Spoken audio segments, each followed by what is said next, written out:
վերընտրվելու է Հայաստանում։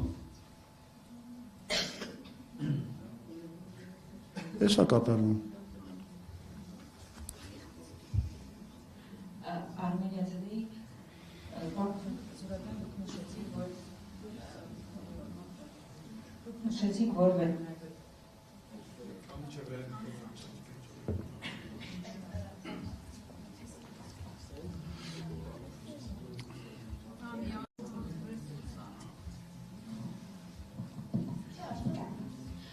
նշեցիք, որ վերանալու եք որոշ ոլորտներ, վերականգնելու եք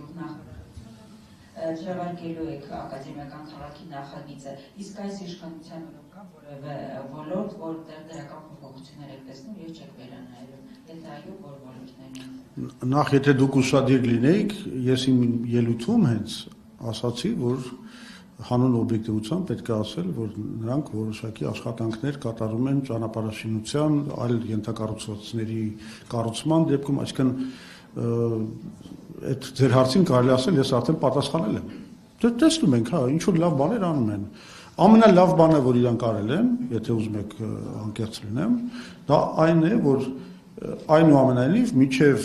18 թվականը Հայաստանում ստեղծվել էր մի համակարգ, որում հասարակ մարդուն ուղղակի բանը տեղ չէին դնում։ Բանի հետ տեղական լավ տղեկ է կամ չգիտեմ ինչ բանը այսպես կոչված վերնախավը ամեն օր նվաստացնում էին մարդկանց, թալանում էին։ Հիմա այդ մթնոլորտը գոնե վերացել է, բայց այդ էլ հեղափոխության հետևանքը, որտեղ ժողովուրդը ոտքի կանգնեց, հասկանում եք, բայց այն տեմպոն, ոնց որ Փաշինյանը հիմա փորձում է հաստատել իր անձնիշխանությունը եւ բռնապետությունը, շատ արագ այդ բաներն էլ կավարտվեն։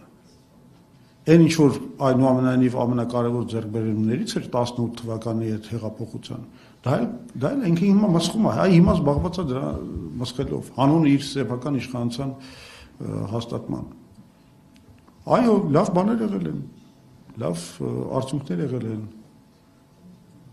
եւ կան։ Հիմա չեմ ասում, որ ընդհանրապես ոչ մի բիզնես չի աշխատում, բավականին հաջողակ բիզնեսներ կան, բայց ես խոսում եմ ընդհանուր մթնոլորտի մասին։